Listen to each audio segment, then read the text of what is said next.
आत्मीय परिजनों, सभी को भाव भरा प्रणाम। ओम अखंडमंडलाकारं व्याप्तं येन चराचरं तत्पदं दर्शितं येन तस्मै श्रीगुरुवे नमः। तस्मै श्रीगुरुवे नमः। ओम श्री गुरुवे नमः।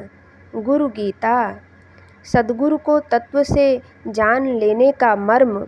गुरु गीता के महामंत्रों में भक्ति रहस्य के साथ तत्व रहस्य भी समाया है। दृष्टि में यथार्थता आ सके तो अनुभव होता है कि भक्ति एवं तत्व ज्ञान दोनों आपस में गुथे हैं। साधक के अंतःकरण में गुरु भक्ति का उदय उसमें आध्यात्मिक प्रकाश की पहली किरण की तरह होता है। गुरु भक्ति की प्रगाढ़ता के साथ साधक की अंतः चेतना सूक्ष्म होती जाती है। इसी के साथ उसके अनुभवों की सीमाएं व्यापक हो जाती हैं। उनके स्तर एवं स्थिति में भी बदलाव आता है। इस प्रक्रिया के क्रमिक रूप में साधक की सत्य एवं तत्व की झलक मिलती है। हालांकि यह संपूर्ण आयोजन दीर्घकालीन है, परंतु भक्ति से तत्वज्ञान के परिणाम सुनिश्चित हैं। जो शिष्य साधक इस डगर पर संकल्पित होकर चल देते हैं, उन्हें अपने जीवन का लक्ष्य मिलना निश्चित हो जाता है। गुरु गीता की भक्ति कथा में इस सत्य के कई आयाम प्रकट हो चुके हैं। पिछले मंत्र में ध्यान की नई प्रक्रिया सुझाई गई है। इसमें भगवान सदाशिव के कथन को उजागर करते हुए बताया गया है कि हृदय में चिन्मय आत्मज्योति के अंगुष्ठ मात्र स्वरूप का ध्यान करना चाहिए। इस ध्यान की गहनता एवं प्रगाढ़ता में साधक को अगम अगोचर ब्रह्म तत्व की अनुभूति होती है।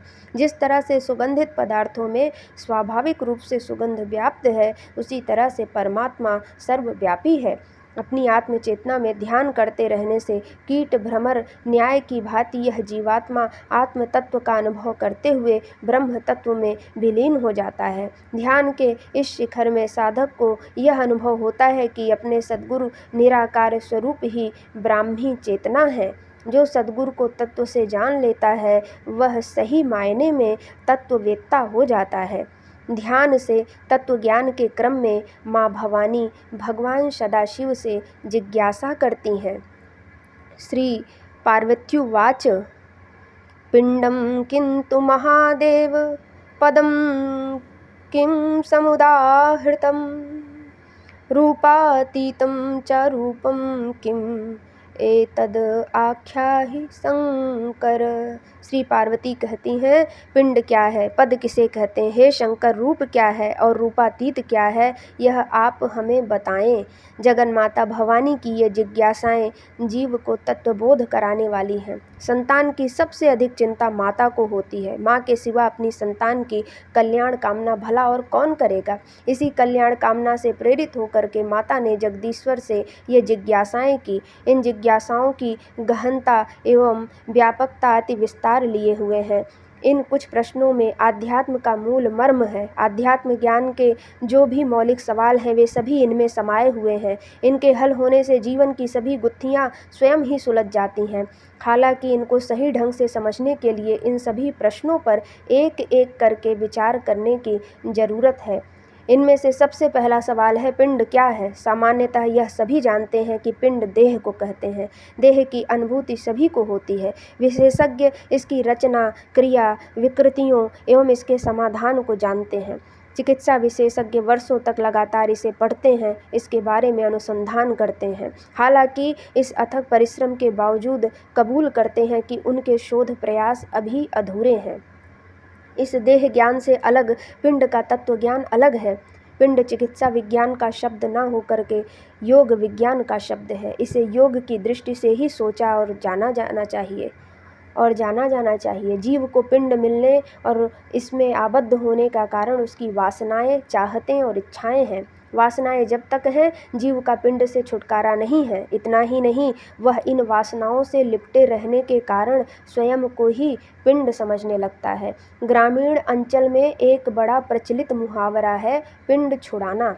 किसी जंजाल या विपत्ति से पीछा छूटने पर कहते हैं कि चलो पिंड छूटा। भले ही इस कहावत पर किसी ने गहराई से विचार ना किया हो, परंतु सच यही है कि पिंड छूटना बड़े महत्व की बात है। परंतु योगी जन जानते हैं कि पिंड से मुक्त होना वासनाओं से मुक्त होने के बाद ही संभव है और वासनाएं कुंडलिनी शक्ति के जागरण व ऊर्ध्वगमन के बाद ही छूट पाती हैं।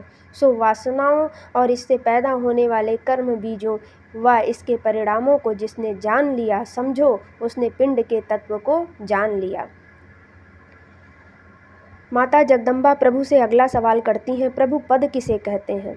यह पद शब्द भी यौगिक शब्दावली की एक गहरी विशेषता है। योग में जीवात्मा को पद कहा गया है।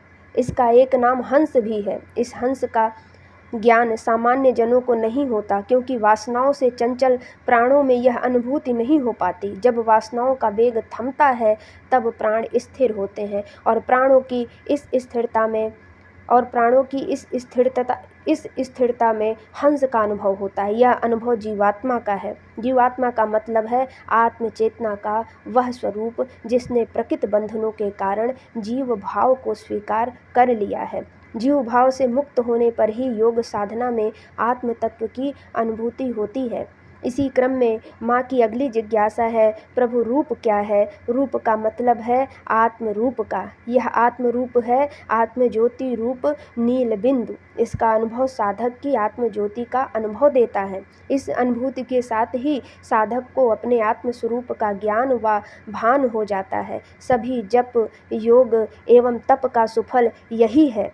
जिसकी यह स्थिति नहीं है, समझो उसे अभी आध्यात्म की कक्षा में प्रवेश नहीं मिला। योग साधना में रूप दर्शन एवं रूप मुक्ति यही दो क्रम है। इन्हें पूरा कर लेने पर रूपातीत अनुभूति का क्रम होता है। यह आध्यात्म विद्या की उच्च कक्षा है। इसमें प्रवेश साधक को जन्मों की साधना के बाद मिलता है। इस उच्च कक्षा के बारे में जगन माता भवानी अगली जिज्ञासा करती हैं, प्रभु रूपातीत क्या है? रूपातीत है ब्राह्मी चेतना। सभी रूप इसी से उदय होते हैं और इसी में विलीन हो जाते हैं। यह अनुभूति विरल है। जन्म जन्मांतर की साधना के बाद ही साधक इसकी प्राप्ति का अधिकारी हो पाता है। इसे पाने पर ना शोक रह जाता है और ना मोह। माया से परे अगम अगोचर प्रभु की अनुभूति अति असाधारण अनुभव है। माया से परे अगम अगोचर प्रभु की अनुभूति अति असाधारण अनुभव है। इस अनुभव में साधना की सार्थकता है। यही जीव शिव बनता है। इस शिवत्व की प्राप्ति में उसकी गुरु सेवा की सफलता है। उसके सद्गुरु के वरदान का सुफल है। जिसको यह मिल गया, समझो उसे सब मिल गया। हालांकि यह तत्व बोध होता है क्रमवार ही। सबसे पहले पिंड बोध करना होता है। किन वासनाओं के प्रतिफल से यह देह मिली है, किन कर्म बीजों के कारण वर्तमान परिस्थितियां हैं, इसे अपनी साधना की गहराई में अनुभव करना होता है। इसके बाद आता है प्राणों की गति का क्रम। प्राणों की गति का ऊर्ध्व व स्थिर होना जीवात्मा के साक्षात्कार का कारण बनता है। इसके बाद ही हो पाता है आत्म ज्योति के दर्शन का क्रम और बाद में ब्राह्मी चेतना से सायुज्य की स्थिति बनती है। यह सायुज्यता मिलने पर साधक को अपने सद्गुरु से निराकार निरंजन तत्व का साक्षात्कार होता है। माँ की इन जिज्ञासाओं में भगवान सदाशिव के उत्तर अत्यंत मर्मस्पर्शी हैं।